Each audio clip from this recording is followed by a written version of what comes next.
বিষয়টা হলো গতকাল সন্ধ্যার দিকে আমরা জানতে পারছি যে এরকম একটা বাঘ ক্যাপচার হওয়ার ঘটনা ঘটেছে। তো সাথে সাথেই আমরা আমাদের টিমকে পাঠিয়েছি, আমাদের লোকজন গিয়েছে এবং কনফার্ম হয়েছে। তো এখন তখন থেকে আমরা কাজ শুরু করছি এবং এটি যেহেতু একটু খুব সেনসিটিভ কাজ, তাকে তো উদ্ধার করতে হবে সুস্থ শরীরে। যদি কোনো বেশি ইনজিউরড হয়ে থাকে সেক্ষেত্রেও আমরা সেই ট্রিটমেন্ট আছে। অল্প ইনজিউরড হলে সেই ব্যাপারেও আমাদের ট্রিটমেন্ট আছে।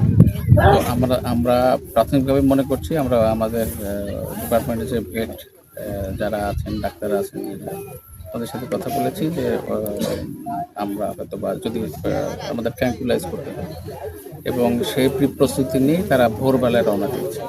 কালকে রাত্রেই আমরা ডিসিশন নিয়েছি যে আমরা যত দ্রুত সম্ভব আমরা এটি করবো। ঢাকা থেকে আসতে যতটুকু দেরি, তো আসলে খুব ভোরবেলা কুয়াশা ছিল, একটু মুভ করতে তাদের সমস্যা হয়েছিল, পথে আটকে ছিলেন কিছুক্ষণ। আমরা পরিস্থিতি দেখে তখন থেকে আমরা ফ্যাক্টরির উপরে উদ্ধারের যে ব্যবস্থা নেওয়া যায় সেটা আমরা করি।